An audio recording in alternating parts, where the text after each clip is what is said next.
بسم اللہ الرحمن الرحیم۔ السلام علیکم ورحمۃ اللہ وبرکاتہ۔ بسم اللہ الرحمن الرحیم۔ عزیز طلباء اکرام، ایم اے اسلامیات کے مضمون تاریخ اسلام کا آج ہمارا سبق نمبر 89 ہے، جس کا عنوان ہے اسپین میں مسلمانوں کی علمی ترقی اور یورپ پر اس کے اثرات۔ تو نیا سبق شروع کرنے سے پہلے ہم گزشتہ سبق کا خلاصہ دیکھتے ہیں۔ پچھلے سبق میں ہم نے اسپین کا انتظام سلطنت دیکھا تھا اور ان کے انتظام سلطنت کے حوالے سے گفتگو کی تھی کہ عمومی طور پہ بنیادی طور پہ ان کا جو نظم و نسق تھا حکومت کا وہ اموی طرز کا تھا، لیکن عباسی یہ طرز بھی اس میں شامل ہو گیا تھا۔ ایسے ہی اندلس اور اسپین کے جو معاشرت تھی اس معاشرت کے حوالے سے ہم نے گفتگو کی تھی، اور آخر میں ہم نے اسپین اور اندلس کی جو زراعت، وہاں کی صنعت اور وہاں کی تجارت جو تھی اس کے حوالے سے گفتگو کی تھی کہ مسلمانوں کے وہاں جانے سے ان چیزوں کو کیسے ترقی ملی، کس طرح رواج ملا۔ تو تفصیلات ہم پچھلے سبق میں دیکھ چکے ہیں۔ تو آج کے اس سبق میں انشاءاللہ ہم سب سے پہلے ایک تمہیدی گفتگو کریں گے، ایک تمہید پڑھیں گے، اور پھر اس کے بعد اندلس کی علمی ترقی کے حوالے سے ہم گفتگو کریں گے کہ اندلس میں علمی ترقی کیسے ہوئی، اور پھر اندلس کی علمی ترقی میں جو علوم شامل تھے، تاریخ و جغرافیہ کے حوالے سے گفتگو کریں گے، فنون لطیفہ کے حوالے سے اور علم و ادب کے حوالے سے گفتگو کریں گے کہ ان چیزوں کو وہاں پر کیسے رواج ملا، کیسے وہاں پر ان علوم کو، ان فنون کو ترقی ملی۔ حالانکہ ایسی جگہ مسلمان گئے تھے جہاں ان چیزوں کا نام و نشان تک موجود نہیں تھا، لیکن پھر ایک وقت ایسا آیا کہ اندلس جو ہے وہ علوم و فنون کا مرکز، علوم و فنون کا گہوارہ بن گیا، اور پوری دنیا سے لوگ علوم و فنون سیکھنے کے لیے اندلس کا رخ کرتے تھے اور وہاں پہنچتے تھے۔ تو انشاءاللہ تفصیلات آج کے سبق میں دیکھیں گے کہ کیسے یہ ترقی، علمی ترقی وہاں ملی۔ تو سب سے پہلے چلیے ہم تمہید دیکھتے ہیں۔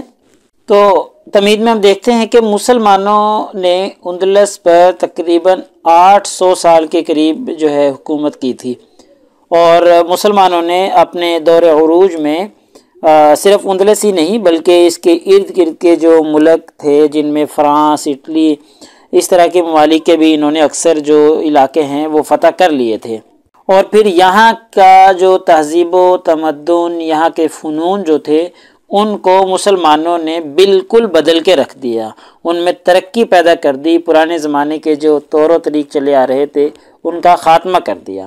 حالانکہ جب مسلمان وہاں پر گئے تھے تو یورپ کی حالت جو تھی وہ بہت بری تھی۔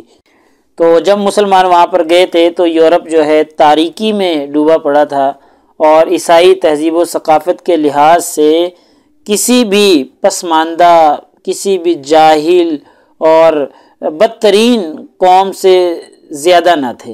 یہاں تک کہ آپ امیجن کریں، تصور کریں کہ عیسائی مذہب میں غسل کرنا جو ہے وہ گناہ تصور کیا جاتا تھا، یہاں تک جہالت اور پسماندگی پائی جاتی تھی۔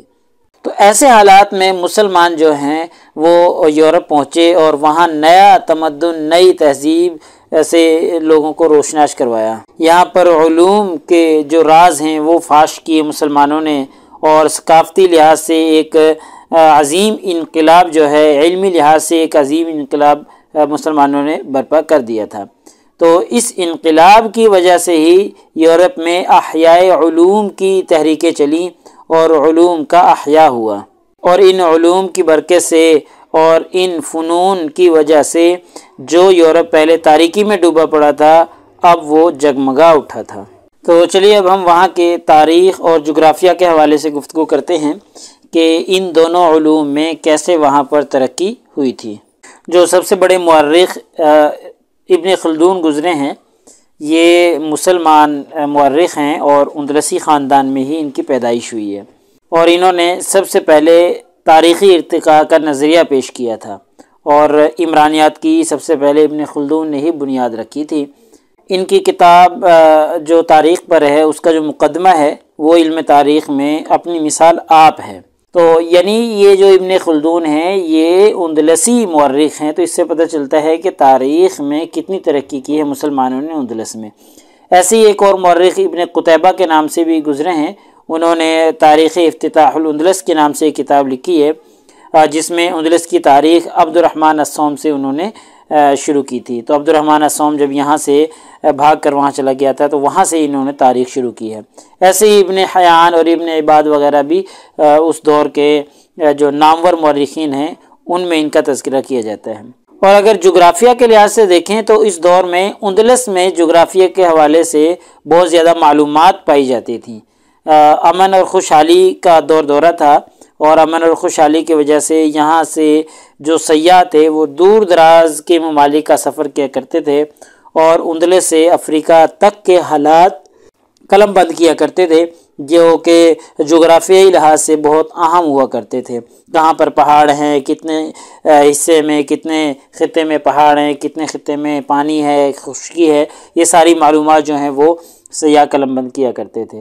ایسے یہاں کے لوگوں نے سب سے پہلے زمین کے گول ہونے کا ثبوت پیش کیا تھا، اور اندلس کے جو جغرافیہ دان گزرے ہیں ان میں الادریسی کا سب سے بڑا نام ہے، جنہوں نے دنیا کا پہلا نقشہ بنایا تھا۔ ایسے ہی الکبرا ہیں، ابن جبیر وغیرہ ہیں، یہ اندلس کے بڑے مشہور جغرافیہ دان گزرے ہیں۔ تو اسی وجہ سے جغرافیہ میں اور تاریخ میں جب ترقی ہوئی تو بعد میں یورپ پر بھی یہی اثر ہوا کہ یورپ نے بھی ان چیزوں کو قبول کرنا شروع کر دیا، حالانکہ یورپ میں اس سے پہلے یہ چیزیں موجود نہیں تھی۔ بعد میں یورپی بھی تاریخ میں حصہ لینے لگے، جغرافیہ میں دلچسپی رکھنے لگے، جو کہ اندلسی مسلمانوں کی اسی علمی ترقی کا اثر یورپیوں پر ہوا تھا۔ ایسے اب فنون لطیفہ میں اندلسی مسلمانوں کی ترقی ہم دیکھتے ہیں، تو فنون لطیفہ میں بھی اندلسی مسلمانوں نے بڑی ترقی کی ہے۔ موسیقی کے لحاظ سے دیکھیں، جو کہ ایک فن لطیفہ ہے کہ اندلسیوں کو موسیقی کا بہت زیادہ شوق تھا، تو یہ فن جو زیادہ تر وہاں فروغ پایا ہے، اس فروغ میں وہاں کے ایک موسیقار زریاب تھا، اس کا بہت بڑا دخل تھا۔ اس نے بہت سی عربی اور مشقی دھنیں رائج کی تھیں، اور اس کی بنائی ہوئی جو دھنیں تھیں وہ بہت جلد یورپ میں مقبول ہو گئیں، اور ان دھنوں کا اثر آج بھی یورپی موسیقی میں موجود ہے، اور یورپ جو ہے ان کی اس موسیقی کا، ان دھنوں کا ابھی بھی دل دادا ہے۔ اندلسی جو خلفاء ہوا کرتے تھے ان کا دربار ہمیشہ موسیقاروں سے بھرا رہتا تھا۔ ایسے ہی شعر و شاعری کے حوالے سے شعر و ادب میں بھی اندلسی مسلمانوں نے بہت شہرت پائی تھی۔ ان جو مشہور شعراء تھے اس وقت کے، ان میں ایک ابن حسن تھا، اس نے غزل گوئی میں بڑا مقام پیدا کیا تھا۔ ایسے ہی ایک شاعر ابن خفاشہ تھا، اس نے رضیہ کلام پڑھنے میں بڑی شہرت پائی تھی۔ ایسے ہی ایک شاعر ابن عبداللہ بھی تھا، یہ عبد الرحمن الصوم کا درباری شاعر تھا، اس نے بھی بڑا مقام حاصل کیا تھا۔ ایسے ہی ایک شاعر ابن زیدون تھا، یہ اندلس کا بڑا شاعر تھا، اور بڑے شعراء میں اس کا نام ذکر کیا جاتا تھا۔ ایسے ہی شعر و شاعری کا یہ عالم تھا کہ پرتگال کے جو کسان تھے ہل چلاتے وقت بھی وہ شعر گوئی کر رہے ہوتے تھے، اتنا زیادہ اثر، اتنا زیادہ رواج تھا شعر و شاعری کا۔ ایسے ہی نعتیہ کلام بھی بہت زیادہ مقبول تھا، اور قصیدہ نویسی بھی بہت زیادہ مقبول تھی۔ تو یہ جو آخری مسلمان خلیفہ گزرا ہے اندلس میں، جس کا نام ابو عبداللہ تھا، وہ اپنے مرثیہ کی وجہ سے بہت مشہور تھا۔ اس مرثیے میں اس نے اپنے مسلمانوں کے مصائب اور آلام بیان کیے تھے، جس کی وجہ سے یہ مرثیہ ان کا مشہور ہوا۔ تو دیکھیں، فرمان روا اور خلیفہ خود شاعر ہے اور خود شعر اور قصیدہ کہتا ہے، تو اس سے اندازہ ہوتا ہے کہ پھر کتنا زیادہ مقبول ہوگا اس زمانے میں شعر و شاعری کا فن۔ ایسے ہی اندلسی جو مسلمان تھے وہ فن تعمیر میں بھی مہارت رکھتے تھے، اور فن تعمیر کی انہوں نے شاہکار یادگاریں چھوڑی ہیں۔ ان میں سے اکثر تو ختم ہو گئی ہیں، تباہ ہو گئی ہیں، جیسے قصر الزہرا جو ہے وہ تباہ ہو گیا ہے۔ ایسی اور بھی بہت سی جو فن تعمیر کے نمونے تھے مسلمانوں کے اس زمانے کے، وہ تباہ ہو گئے، لیکن ایک قصر الحمراء اور ایک مسجد قرطبہ جو ہیں یہ آج بھی موجود ہیں، اور یہ دیکھنے والوں کو حیرت میں ڈال دیتی ہیں کہ اس وقت کیسے لوگوں نے کس فنکاری کے ساتھ یہ عمارات بنائی تھی کہ آج کی جدید ٹیکنالوجی بھی اس طرح کی بنانے سے قاصر محسوس ہوتی ہے۔ انہی سے پتہ چلتا ہے کہ ان عمارتوں کو دیکھ کر کے اس وقت کے جو مسلمان تھے وہ مصوری اور سنگ تراشی میں کتنے ماہر تھے، خطاطی میں کتنے ماہر تھے۔ الحمراء کے کھنڈروں کو دیکھیں تو وہاں پر سنگ تراشی کے بہت سے نمونے ملتے ہیں۔ ایسے ہی فوارے، قصر زہرا کے دروازے پر ملکہ زہرا کا بت، ایسے ہی خوبصورت مجسمے، اور اس طرح کی جو دیواریں ہیں ان کے اوپر تصاویر بنی ہوئی ہیں، تو اس سے پتہ چلتا ہے ان کے ذوق مصوری اور ان کے ذوق خطاطی اور ان کے ذوق سنگ تراشی وغیرہ کا پتہ چلتا ہے کہ کس طریقے سے ان کے اندر یہ فن پیوست ہو چکا تھا اور کس شوق سے وہ یہ کام کیا کرتے تھے۔ کتابوں کے اوپر تصاویر اور ان کی خطاطی کو دیکھ کر بھی اندازہ ہوتا ہے کہ اس وقت وہ کتنے بڑے خطاط اور کتنے بڑے مصور ہوا کرتے تھے۔ تو یہ ان کے فنون لطیفہ میں کچھ مہارتیں تھیں جن کا ہم نے تذکرہ کیا ہے۔